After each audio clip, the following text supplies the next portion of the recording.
everyone, welcome back to Christy Dawn's Cooking, and today is election day in the year 2020, and I hope everyone was able to get out at some point today and have a chance to vote.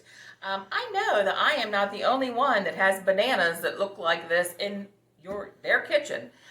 So today what I'm going to do is show you my favorite banana muffin recipe. It is from Florence from Food Network. It is absolutely delicious.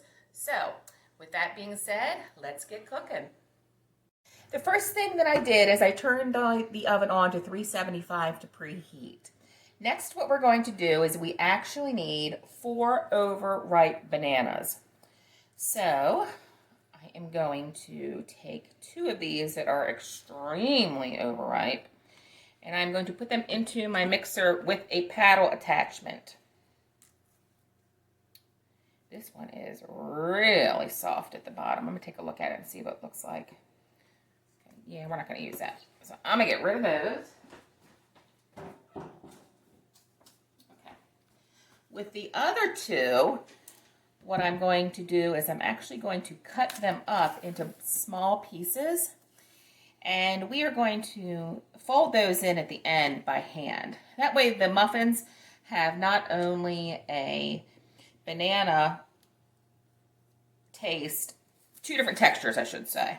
One that's going to be very smooth, and the other one is going to be into little pieces. So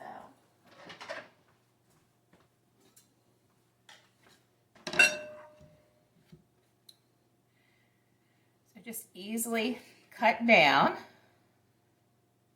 the middle. Down.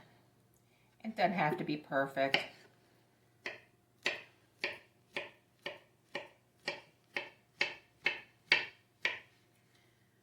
One. Cut down the center. Okay. Take that little end off.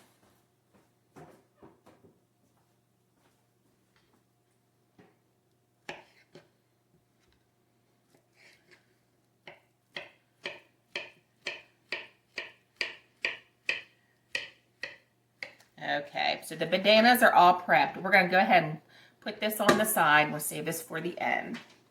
So to the 2 very overripe bananas, we're going to add into this 1 cup of brown sugar. Now, I have just learned how to make homemade brown sugar, and that is something that I am definitely going to teach you all. It is no difference in the world. I mean, there's every difference in the world, I should say. So I'm going to pack it down. Okay, so we're going to add 1 cup to those brown sugar to those 2 bananas. And it says on here, he says to turn it on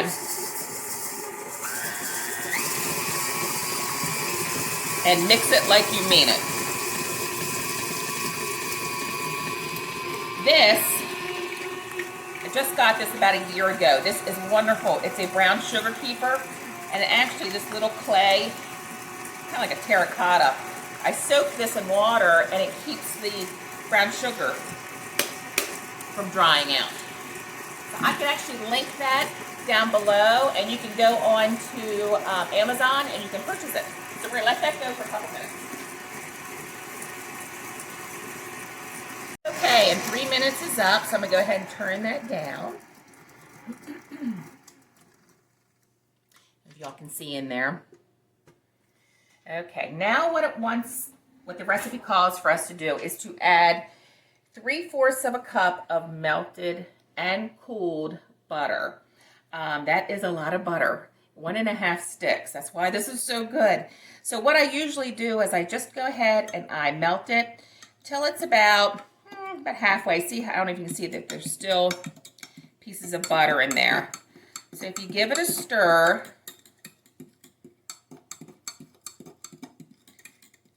and it finishes melting, and that way it's not hot, because we're going to add eggs to this. So we don't want to cook the eggs. So that is a perfect temperature. Okay, so So 1.5 sticks of melted butter. And it is delicious. Okay. Now, the recipe calls for 2 eggs. My eggs actually come from my best friend. She has chickens, and I love her eggs. They are a little bit on the smaller side. So thank you, Leanne and John, for the delicious eggs. I'm going to go ahead. I'm actually going to add 3 since they're so little. And most baking recipes are based on large eggs. So if you're wondering if you have some small eggs like I do, I'm going to do 3 instead of 2. And I meant to add, always crack them in a separate bowl first. That way, in case there is a problem, especially because we're using fresh eggs, it won't ruin our entire recipe. And we'll just be able to discard that egg. I will tell you that I had one of their eggs the other day, and it was huge, and it was a double yolk. And that usually means good luck. So I'm excited about that. All right, so 3 small eggs are going to go in next.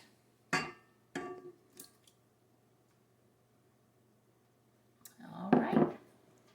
Along with the wet ingredients, we're also going to add 1 teaspoon of vanilla. Now, I encourage you to please buy pure vanilla, not imitation. It makes the biggest difference.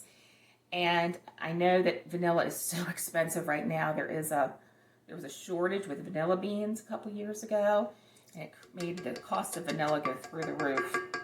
But if you can, please get pure vanilla.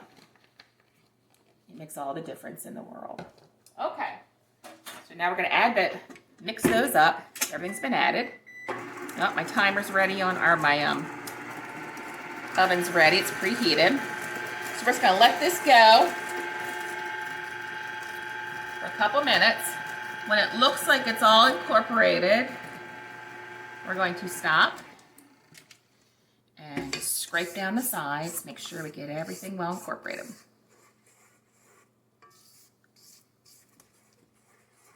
Okay, that looks good. The spatula I am using is actually from Pampered Chef. I have a lot of Pampered Chef tools here that I am using. I love Pampered Chef equipment. I think it is absolutely top-notch. I do have a friend who sells it, so if you're interested in any of this, I will link her. Her name's Kristen Evans. Please tell her that Christy sent you. If you're looking for any of this, she'll take very good care of you. She's super sweet. Okay, so now we're getting back. We're going to add the dry ingredients together. So we need 2 cups of flour. Now your flour, you want to make sure when you are doing flour, you kind of fluff it up a little bit. You never want to pack it. Packing flour, it's not like brown sugar like I just did. You always want to fluff it, scoop it. Let me grab a knife. I just tap it a little bit and then scrape it right off to get a really good measurement. And that is 1 cup, so we need 2. Again, fluff.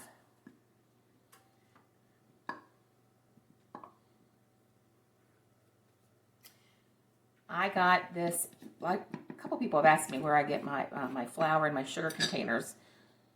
I got these are Anchor Hocking, and I got these at Amazon too, I do believe. And what's so nice about them is there's a gasket inside, so it seals up when you close it. So, 2 cups of flour, 1.5 teaspoons of baking soda.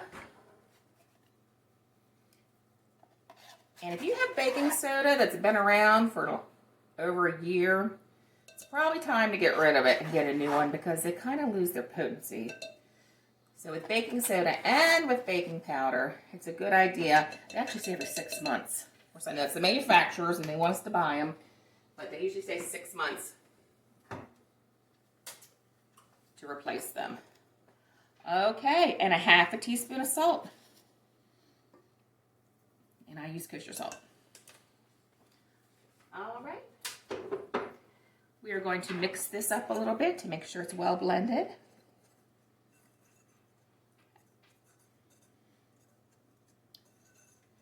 Looks good. I'm going to take up this little whisk. Again, Pampered Chef, love it. My bowl, Pampered Chef, love it. Use it all the time. Actually, I think I need to get another one of these. Hopefully Santa Claus is listening right now. He can bring me another one. Actually, Santa Claus is filming right now. He's my tripod right now. I'm going to slowly add this in. Let it mix up. And then add the rest. Okay, now the trick, whoops, still some down here in the bottom. The trick is to make sure you do not walk away from this. Okay, it's all come together. I'm going to turn it off, tilt it up, scrape down the sides, make sure all the flour is incorporated. This is not a recipe that you want to walk away from when you turn the mixer on. What that's going to do, it's going to make the muffins super, super tough. So, scraped it down and give another quick little turn. Okay, I think we're good. That's it. You just want to do it until it comes together. Like I said, don't overmix it. Okay, I'm going to scrape all this off. All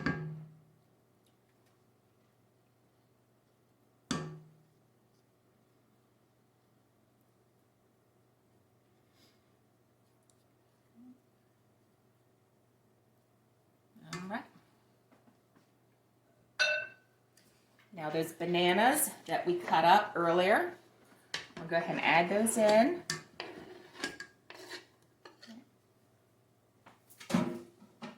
And we're just going to go ahead and fold those in.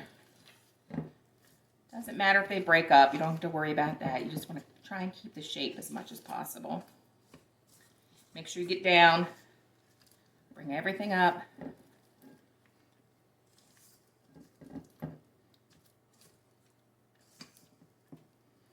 Okay, I think that looks good.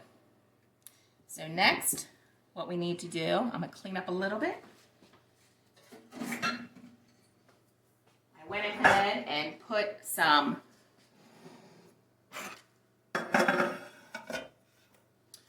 cupcake wrappers in my cupcake pan. And once again, Pampered Chef, love it. This is the absolute best tool for cupcakes or muffins. Makes the perfect size. Go ahead and just scoop it down. I scrape it on the side of the bowl and plop it down. Does perfect every single time. They're uniform. They cook evenly. They're quick.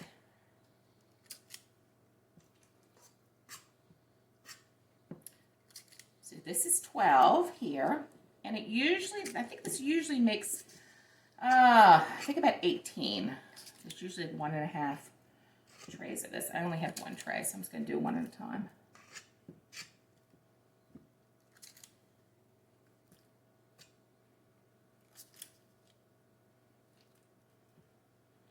Make sure you get a little bit of that banana in every one. Okay. And there we go. I'm going to go ahead and stick these in the oven. They have to bake at 375 for about 18 minutes. So we will be back. 18 minutes is up, so I just went ahead and pulled these from the oven. I'm going to go ahead, I'm going to test these with a cake tester. Go right down through the middle, make sure it comes out clean, and it does. It's absolutely perfect. So I'm going to let these sit for a couple minutes in the pan, and then I'm going to move them over to my cooling rack. I think my cooling rack also is Pampered Chef, which I absolutely love. So I think that is it for today. I hope you all have a wonderful day. I hope you try this. Let me know if you do. Let me know what you think. I do have a couple more that I'm going to bake. Probably about 6 more. Anyway, I hope you all have a wonderful evening. Please like, share, and subscribe to my channel. I have just been blown away with the support already. It's been absolutely amazing. As I said, and if you need any of these tools or anything, please hook up with my good friend Kristen Evans. She's absolutely wonderful and she will take very good care of you. I will go ahead and I will drop her, I guess it's a website, and her link to Pampered Chef, to her, I guess how you can contact her below. Anyway, have a wonderful day. Take good care.